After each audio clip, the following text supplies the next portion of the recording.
Comtoise Radio, conseil d'experts. Bonjour Mathieu Cucherousset. Bonjour. Devoinier paysagiste basé à Franchevelle, on voit certaines plantes qui sont couvertes d'abeilles alors que d'autres restent complètement ignorées. Pourquoi les abeilles préfèrent-elles certaines fleurs plutôt que d'autres ? Eh bien, toutes les fleurs n'intéressent pas les abeilles de la même façon. Elles cherchent principalement le nectar, le pollen, le parfum et des plantes qui sont assez faciles d'accès. Certaines plantes sont dites mellifères et d'autres sont très nourricières pour ces pollinisateurs.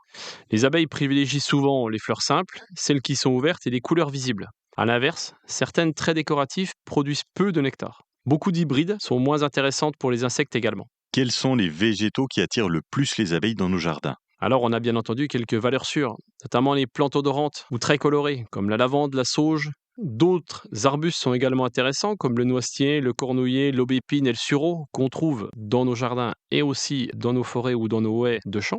Il y a certains arbres qui peuvent être très utiles pour les abeilles, comme le tilleul, l'érable et les fruitiers, surtout quand ils sont en fleurs. Et dans notre région, bien entendu, on essaie de privilégier les prairies naturelles, qui restent essentielles pour les abeilles. Et certaines fleurs attirent moins les abeilles malgré leur belle couleur. Beaucoup de variétés modernes sont sélectionnées plutôt pour l'esthétique et celles-ci attirent beaucoup moins les abeilles parce qu'elles ont par exemple des pétales trop serrés. Résultat, les abeilles ne trouvent plus leur pollen, elles ont un accès un peu plus compliqué au nectar. Les abeilles préfèrent donc souvent les fleurs simples, les plantes sauvages et aussi les variétés anciennes qui sont souvent plus odorantes. Et on peut aider facilement les abeilles dans le jardin. On peut étaler les floraisons de nos plantes vivaces ou arbustes sur l'année. On peut planter des végétaux indigènes, laisser les fleurs sauvages, éviter bien entendu les pesticides et les traitements phytosanitaires et conserver des haies et des zones naturelles. Même un petit jardin ou un balcon peut être utile pour nos abeilles. Merci Mathieu Cucherousset, devoinier paysagiste.